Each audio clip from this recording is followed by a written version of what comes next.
Hey guys, welcome back to another video. In case you're new here, I'm Kim. This is Core Union.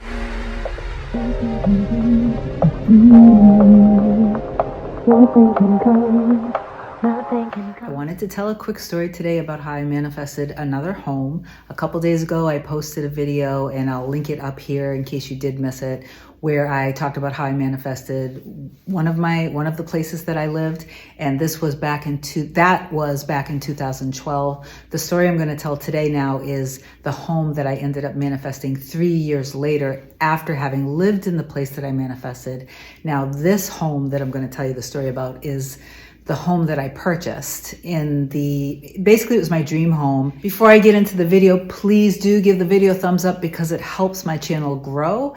And if you're looking for coaching, the link is always in the description box. I decided that I wanted to buy my dream home. I was looking on realtor.com. I was extremely clear. I had a list in my mind of exactly what I wanted, from the size of the house, the number of bathrooms, the number of bedrooms, the finishes, all of that, okay? Open concept, like every single thing that I want. I found it on realtor.com, and it was just everything. I was in love with it. I fell in love with it. A couple days went by. I probably got busy with my store. Then I went back to realtor.com because I had intended on scheduling a showing or scheduling a visit, and it was gone. So just like I even put up a video of how I manifested my precious little baby, my little soul dog. Her name is Bella, and I'll link that up here. She was adopted out to a family, and I was like, nope, that's my dog. And then I ended up basically manifesting her. So I'll put that up. But I didn't allow the circumstance now of this house being taken off of realtor.com. I didn't budge from it. That was my house.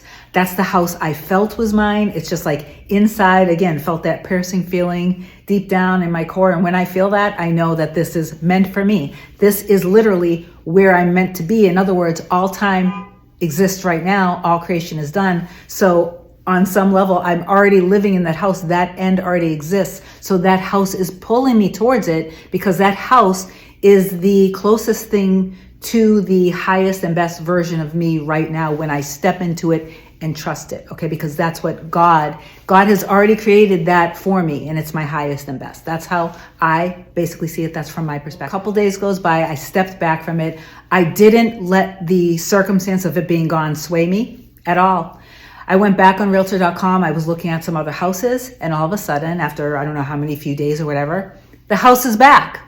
So this time, I'm like, I'm not wasting any time. I hadn't even got approved for the mortgage yet. I clicked on it. I called the person who was selling the house, who happened to be a builder and a developer. I asked him if I could come and see it. He met me literally probably 2 hours later, and I made the decision when I was on the way there, if I really love this house, if this house feels right, I'm going to make an offer without having even known if I was going to be approved yet, right? Approved for the mortgage yet. I had a limiting belief around that, but I didn't let it sway me. I visited the house. I fell in love with it. I made an offer on the spot, and he accepted my offer. He wrote up the contract, and I asked him, so, I was looking at this and it suddenly disappeared. What was that all about? What happened? Did the sale fall through? And he said, yeah, actually. He said, and this is what's so funny, because this just shows you how when you're meant for something and you basically answer the calling of it, and that might mean there's going to be a bridge of events, right? Circumstances don't matter. Movement is always happening in your favor. It might mean that in your 3D, it might look like it's going against you, but things are already happening for you because they're meant to. So God is doing everything God needs to do to put everything together. So during that time when I wasn't seeing the house anymore, the person there was another buyer, and that buyer actually is the person that the house was technically built for, but he kept getting cold feet. So at some point, the developer said, okay, I'm building this house. I need to sell it so I can move on to my next project. If you're not 100% sure of it, I'm putting it on the market. And even though this custom buyer that the house was built for, he still kind of wanted it. So what ended up happening was he finally said, I'll take it. So the builder took it off the market, but then something happened. Now I kept persisting, right? I was like, no, this is my house. Something changed the buyer's mind, right? Now it's not that I controlled the buyer. God stepped in because this house was created for me and the end already existed for me to be there, and I was just accepting it. Okay. Now I ended up, by the way, a few years later, I ended up meeting that buyer, that person that he's pretty much pulled out of the deal.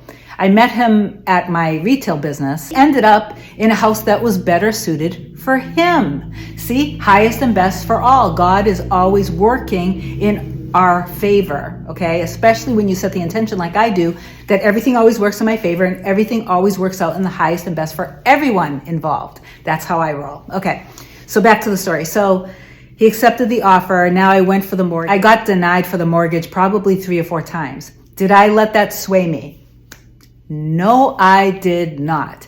What I did instead, because I knew that the end existed, it didn't get to me at all. I wasn't fazed by it. I knew that this was my house. I knew I was going to live there because I trusted in my end and I understand how all this works, right? So another circumstance that most people would probably give up or freak out about, but I didn't. I went to the buyer. I basically told him, hey, this is what happened, but I'm 100% sure I will be approved for a mortgage. So what can we do? Because I want to solidify this and I want to move in ASAP. So he basically put together a contract that allowed me to move in immediately and lease it from him for a certain amount of time. I don't remember what it was, 3 to 6 months, somewhere around that. And then by the end of the lease term, I had to absolutely get the mortgage approved. This is one of my favorite parts of the story now. Okay, so now I'm living in my dream home for that time in my life, by the way, because again, my values have changed and I feel differently about a lot of things now. I'm living in it. I need to get the mortgage now. I have done a lot more inner work about getting approved for the mortgage. I end up applying for a mortgage with a credit union. The person that helps me, she basically for a good few weeks, I can't tell you the amount of documentation that I kept having to get to her, that the underwriter kept saying, we need this, we need this, we need proof of this, we need proof of that. I got her everything she wanted. She ended up getting the mortgage approved. I ended up closing on the house, I think a little sooner than he even allowed for me to. And now the property was mine. I talked to the person who got me approved and I said, I can't tell you how grateful I am for you. I absolutely can't tell you. Words can't tell you. They literally can't express it. And she told me a story. She told me right before my mortgage came across her desk, she wanted to quit, but something very strong came over her, getting the chills all over. Something very strong came over her and told her not to leave. And she had this feeling, it was too strong in her to resist, to help me, to get this mortgage approved. She was pulled towards it. It's like she didn't have a choice but to do it. And she said, while we were going through the process, she told me there were times where I wasn't sure if I was going to get you approved, but I was determined to get you approved. And I was like, thank you so much. I was like, you're like my mortgage angel. I love you. Thank you so much. So anyway, another story that I hope helps teach you. I hope it gives you hope. I hope it gives you faith. I hope it gives you exactly the spark that you needed to go back within and learn how to trust yourself, learn how to trust the desires that are in your heart, learn how to trust God, because God is literally always loving you, always providing for you, always restoring you, always putting everything together faster than you can even possibly imagine when you surrender to it and you let go of your limiting beliefs and you drop the old story. Circumstances truly don't matter. Everyone is you pushed out.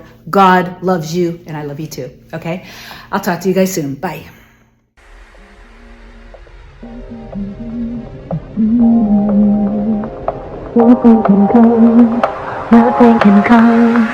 Nothing can come between us.